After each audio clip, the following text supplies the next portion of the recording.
Oh, hey, it's Mark Lanier with your video thought for the day. I know what you're thinking. You're thinking, I thought you were talking about trees this week. Well, I am, but I've got some bookends here. And I love bookends. Bookends are great. They fit with my ordered mind.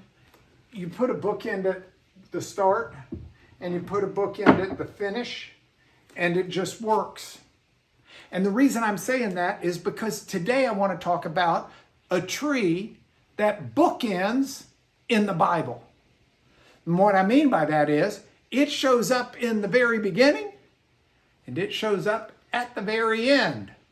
The first book of the Bible, of course, is Genesis, and I talked about yesterday that there were 2 trees specified in God's garden, and that Adam and Eve were told that they could eat of any tree they wanted to, but not the tree of knowledge of good and evil. And I talked about that yesterday because they stole God's fruit from that tree. They disobeyed God and chose to rebel against him.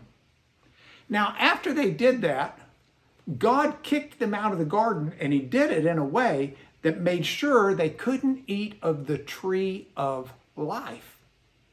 And God says, guard the tree of life from them in case they should live forever. Think about that for just a minute.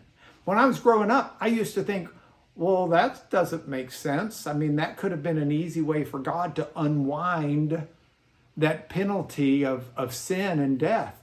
And why didn't God just let them have that tree and then everything's okay? And that was a naive young view of just reading the story and not understanding what the tree of life was. The tree of life being that symbol of sustenance, that of living forever, is something that God is too compassionate to allow humans in a fallen condition. Can you imagine living forever?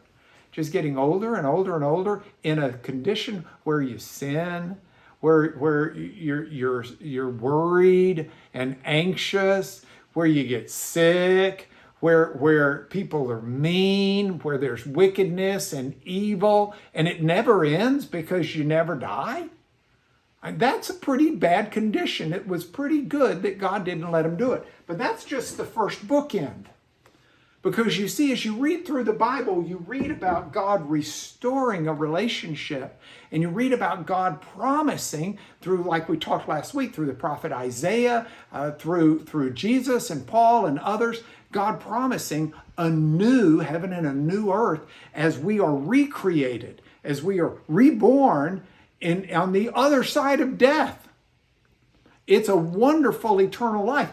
And when the book of Revelation, the other bookend, talks about what the future world will be like, where we'll live forever, the tree of life is in it. So you get the tree of life at the beginning, where it's don't eat of that tree while you're sinful.